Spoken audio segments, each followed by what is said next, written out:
I be paying attention to men that been in this game for a long time, that are in their 50s, in their 60s, some in their 70s, and when they kick game to me, I'm just like, dang, these men are seeing beyond the veil of what the average person sees when they're in a relationship with one another, because they're kind of only stuck in their world. Most people are stuck in their own mind. When you realize most people are stuck in their own mind, you realize that there's only so many people that can get outside of their own mind. And what do I mean by that? I mean, like, most people are stuck in their fears, their traumas, their past, their own little sickness of why things didn't happen their way growing up, or kind of not being able to be forgiving. So, you know, that builds up, and they're always kind of stuck in the past. When you realize a lot of people are stuck in this realm of thinking majority of their life, then there's only so many few people that actually go outside of that trap of thinking, and then start to expand to other realms of thinking. When you can expand to other realms of thinking, you go beyond the sickness of the human condition of you know, pain and hurt and rejection and all that stuff, and then you start to enter levels that are beyond the physical realm. You start to understand certain things, like in the Bible, you know, where certain prophets, certain men of God interacted with such beings, such as angels, such as God himself, the Most High. And you start to realize that, you know, there's descriptions of worlds that are beyond this world, and you can go there, but you can't go there when you're stuck here. When you're stuck here and you're stuck with all your problems here, it's hard to go to those levels. Why is it hard to go to those levels? Because you're stuck here. You're worried about here. You're so caught up here. You're so physical here that entertaining those ideas up there, I can see why a person is so stuck here, angry and bitter about here, why they can't go to other levels up there in thought process and in thinking and experience. How could they? They're not ready for those realms. They're not ready for those ideas. The majority of people are stuck here. You know, in the Bible it says, walk in the Spirit. How can you walk in the Spirit when you're trying to all day be stuck in the flesh, sort of to say? How can someone be stuck in the flesh? How can someone walk in the Spirit?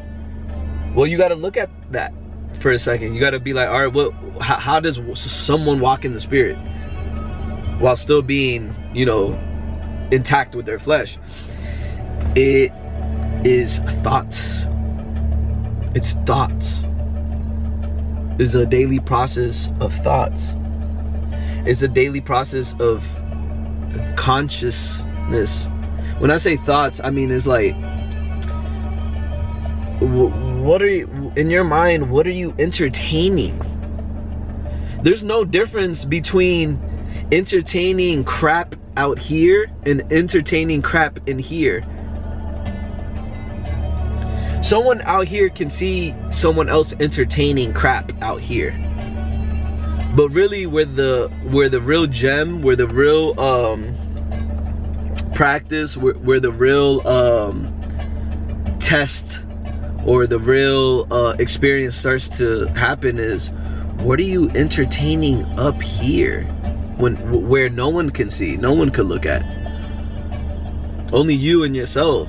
Now you become responsible of your own self, of what you're entertaining in your mind. And that's where human beings have not developed maturity at. Because in here, when no one's looking and no one can see, well, I'm not gonna say that, but majority, you know, no one can see, what are you entertaining? Like, for real, like, what are you entertaining? And if all day no one's looking besides you and God, what you entertaining here, and you told everybody on the outside of you what you've been entertaining all day inside your mind, they're gonna be like, damn, that's a very depressing mind. Damn, that's a very boring mind. Damn, that's a very uneducated mind. That's a very stale mind. That's a very complacent mind. Or you can have another person that go, wow, you've been battling, or you've been trying to understand those concepts in your mind all day. Interesting. Oh wow, you've been looking deeper into that intellectual perception of how to see life all day. Interesting. You've been practicing on being present in every moment throughout your entire day. That's what you've been practicing in there. Wow, what'd you get out of that? You see, there's levels to stuff, and most people, you can't talk to them at these certain levels, because first of all, their attention span goes away. It goes away so fast. You ever try to tell someone a story and then you can just see them, just their mind starts to wander somewhere else? That's the generation we live in now, where they can't even sit down for 2 hours listening to a lecture on something without them getting bored, without them being there, and then they expect to have answers. When back in the day, you would have to spend hours with teachers to just get one little concept. But today, you know, people want it quick. They want it like these videos, just quick. I'm telling you, you're not gonna get it. You're gonna have to spend hours with certain people in order to get certain concepts. And that's how reality works. Reality is not, hey, give me the 1 minute, 2 minute video to show me how to get X, Y, and Z.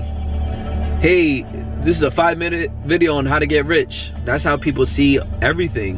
Happiness, emotions, relationships. What's the secret to relationships? They just want one little answer. What's the secret to self-development? What's the secret to the mind? What's the secret to this? Give me a 5-minute secret. You foolish. You gotta sit with people for hours. You have to have experience after having those conversations and coming back with more questions. That's how it works.